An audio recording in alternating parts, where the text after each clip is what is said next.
सभी बहन भाइयों को नमस्कार।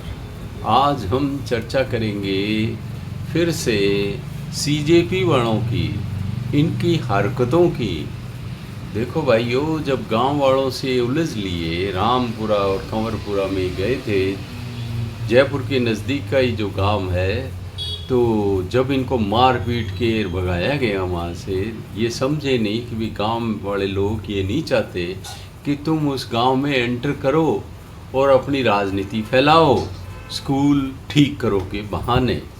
तो जब इनको वहाँ से बाहर धकेल दिया गया, खदेड़ दिया गया, मारपीट करते हुए, पत्थरबाजी करते हुए, वाहन तोड़ते हुए, तो इन्होंने कहा हमारे लोगों का हाथ तोड़ दिया, ये कर दिया, वो कर दिया।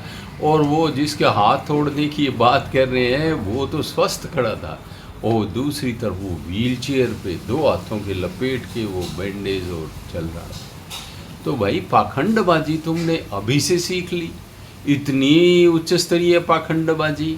इस पाखंडबाजी का नमूना देख लो। ये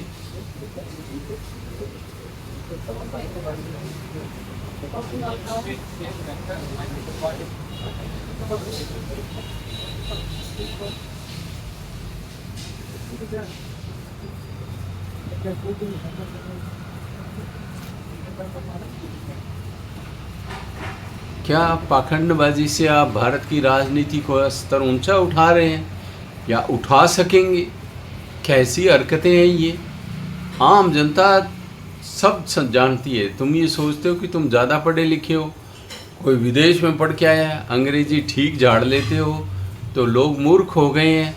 ऐसी कोई बात नहीं है, सब लोग सब समझते हैं। अब इनका एक दूसरा वीडियो भी देख लीजिए जिसके अंदर ये गांव के एक व्यक्ति बच्चे के साथ जा रहे हैं मोटरसाइकिल पे, उसको गुंडा गुंडा कह रहे हैं और उससे भिड़ रहे हैं।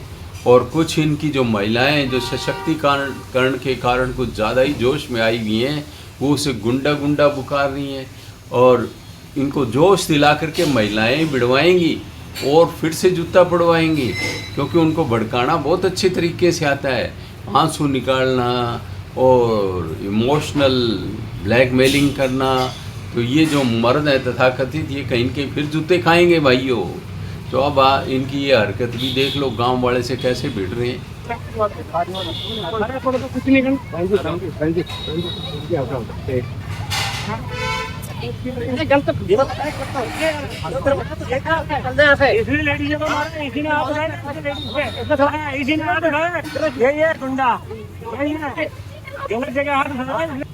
बोलो, गांव वाले से भिड़ रहे हैं और गांव वालों से भिड़ करके गांव में एंट्री करेंगे ये। भाई तुम्हारी अभी नई नई पिटाई शुरू हुई है। आगे आगे तुम्हारे लक्षणों से यदि तुम्हारा व्यवहार नहीं बदला तो तुम देश भर में बहुत सी जगह पिटोगे। बेईमान तो तुम हो ही। बेईमान इसलिए हो, केवल बीजेपी को तुमने टारगेट कर रखा है। ना झारखंड, ना कर्नाटक, ना पंजाब, ना कहीं और जहाँ कहीं दूसरी सरकारें हैं, तेलंगाना, कहीं नहीं जाना चाहते तुम। यदि तुम ईमानदार होते तो कुछ स्कूल बीजेपी शासित राज्यों के लेते, कुछ कांग्रेस वाले लेते, कुछ आम आदमी पार्टी वाले स्कूल लेकर के फिर उनको कंपेयर करते और जिससे वो सरकारें शिक्षा लेती और स्कूलों का इम्प्रूवमेंट करने का प्रयास करती। तुम्हारा तो इरादा ही दूसरा है। तुम्हारा इरादा है किसी विशेष पार्टी को टारगेट करना और किसी दूसरी पार्टी की बी टीम बन करके काम करना। अब इन महाशय की ये आशुतोष की एंड पार्टी की जब पिटाई हुई तो ये जयपुर साउथ के डीसीपी से बात कर रहे हैं, राजश्री राज से। अच्छी अंग्रेजी बोल लेते हो भाई। अरे तुम यदि कोई जनता के संपर्क वाली नौकरी कर रहे होते ना, डीसीपी वाले नौकरी, तो तुम जो है राजस्थानी बोलने लग जाते। जनता से व्यवहार करना पड़ता है उन्हें, उनके आगे अंग्रेजी की टांग तोड़े जा रहे हो, इससे क्या हो जाएगा? क्या कोई बहुत भारी इम्प्रेशन पड़ जाएगा तुम्हारा? ज़रा सुनना इनकी वार्तालाप, अंग्रेजी ठोके जा रहे हैं।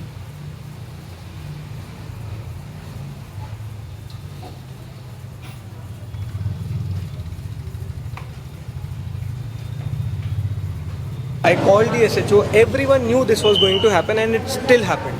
It still happened. Your SHO has on record said that police will not support.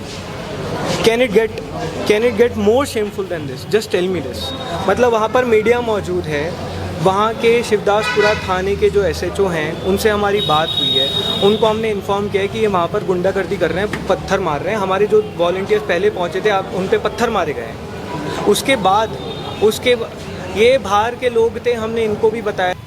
भाई अंग्रेज परस्तो, भाई अमेरिका के पिट्ठुओं और जॉर्ज सोरोस की चेलों और इसके अलावा डीप स्टेट वालों, तुम अंग्रेजी अच्छी ठोक लेते हो, पर यदि तुम IAS बन जाओ या कोई पुलिस सर्विस में आ जाओ जिसमें जनता से वास्ता पड़ता है, तो तुम्हारे जैसे अंग्रेज परस्त जो बड़े बड़े राज्य सेवा में या केंद्र सरकार की सेवाओं में आ जाते हैं और जनता से जिनका वास्ता पड़ता है वो मारवाड़ी, डुंडाड़ी, पंजाबी, हरियाणवी, पता नहीं कौन कौन सी भाषा बोलने लग जाते हैं। तुम तो लोकल भाषा में कम्युनिकेट भी नहीं कर पा रहे, तो तुम जनता के प्रतिनिधि कैसे होगे भाई? जनता के दुख दर्द की समझ तुम्हें कैसे आ गई? मुझे तो तुम्हारी समझ पे बहुत भारी संदेह है, और मैं भविष्यवक्ता भी हूँ छोटा मोटा। मैं ये सोच रहा था कि इनकी पिटाई होगी, वो हो चुकी, लेकिन अभी हो चुकी नहीं है, इनकी पिटाइयाँ और आगे होंगी। या तो ये अपने व्यवहार को सुधारे, जिनके गांव में घुस रहे हो उनके प्रतिनिधियों के साथ वार्तालाप करें, उनकी समस्याओं को जानें, उनको ताऊ चाचा कह करके बोलें, उनको भाईजी कह करके बोलें और उनके पैरों के हाथ लगाएं, सम्मान करें, तब गांव वाले अंदर एंटर होने देंगे। वरना गांव वाले तुम्हारे साथ पता नहीं कहाँ का क्या क्या करेंगे।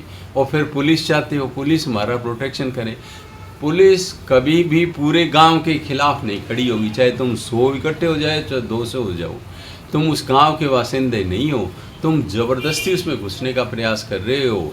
चाहे आप राष्ट्रीय राज से कितनी भी बात करें, लेकिन वो तुम्हारा सहयोग नहीं कर पाएंगे। वो तुम्हारे डंडे, जूते, चप्पल पड़ने से थोड़ा बहुत तो बचा देंगे, लेकिन तुम्हें उस गांव में एक्सेप्टेबल नहीं बना सकते। इतनी समझ से काम लो। आप लोगों ने भाइयों सुना, इनके लक्षणों को देखो, आप भी विचार करो, क्या इनके तौर तरीके सही हैं? यदि आपको भी गलत लगते हैं तो आप कमेंट करें, सही लगते हैं तो भी कमेंट कर दें, और लाइक, शेयर और सब्सक्राइब करें ताकि अपनी वार्तालाप दूर तक जाए।